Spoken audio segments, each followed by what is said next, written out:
नमस्कार मित्रांनो. मागच्या भागात आपण पाहिलं होतं की मधुमेह जे आहे आपल्या रक्तातील साखरेचं प्रमाण किती आहे, त्याची लिमिट काय, रेंज काय, अतिप्रमाण झाल्यास काय होऊ शकतं या बाबी आपण पाहिल्या होत्या. तर तुम्हालाही प्रश्न पडला असेल की ठीक आहे, जेव्हा मधुमेह तपासात येतो त्यानंतरची प्रक्रिया आपण चालू करतो, डॉक्टरांना भेटतो किंवा औषधी वगैरे चालू करतो.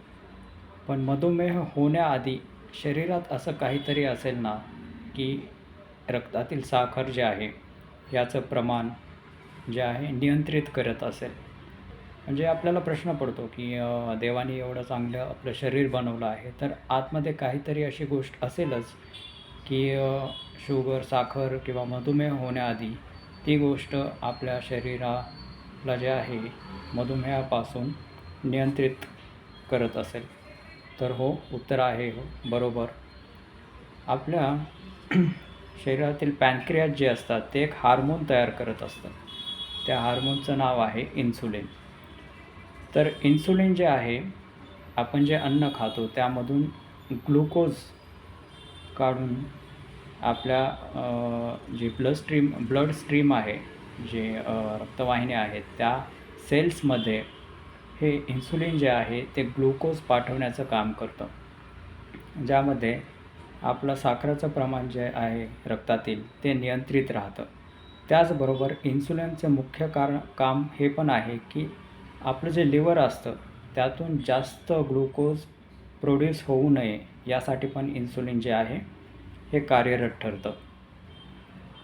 तर पहा किती छान आहे, म्हणजे एवढं तोलून मापून देवाने आपलं शरीर बनवलेलं आहे.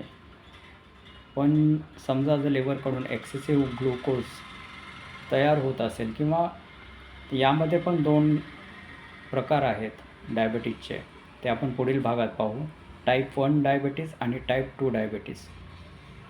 तर हे इन्सुलिन जे आहे या भागात आपण पाहिलं की हे इन्सुलिन जसं आपल्या घरामध्ये आपण लॉक लावतो आणि त्याला एक कुलूपाला चावी असते, तर हे इन्सुलिन त्या चावीचं काम करतं. जसं आपल्याला चावीशिवाय घरामध्ये प्रवेश करता येत नाही कुलूप लावल्यानंतर, तसेच आपण खाल्लेल्या अन्नातून जे आहे ग्लुकोज आपल्याला आता उठायला, बसायला, धावायला किंवा कुठलं तर काम करायला एनर्जी लागते. तर ती एनर्जी कुठून येते?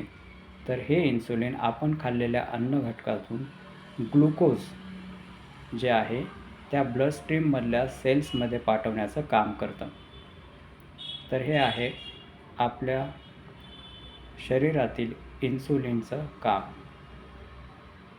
तर हे इन्सुलिन कमी असणं किंवा जास्त असणं किंवा नसणं याचे जे आहेत मुख्य कारणं किंवा प्रादुर्भाव हे आपण पुढील भागात पाहू.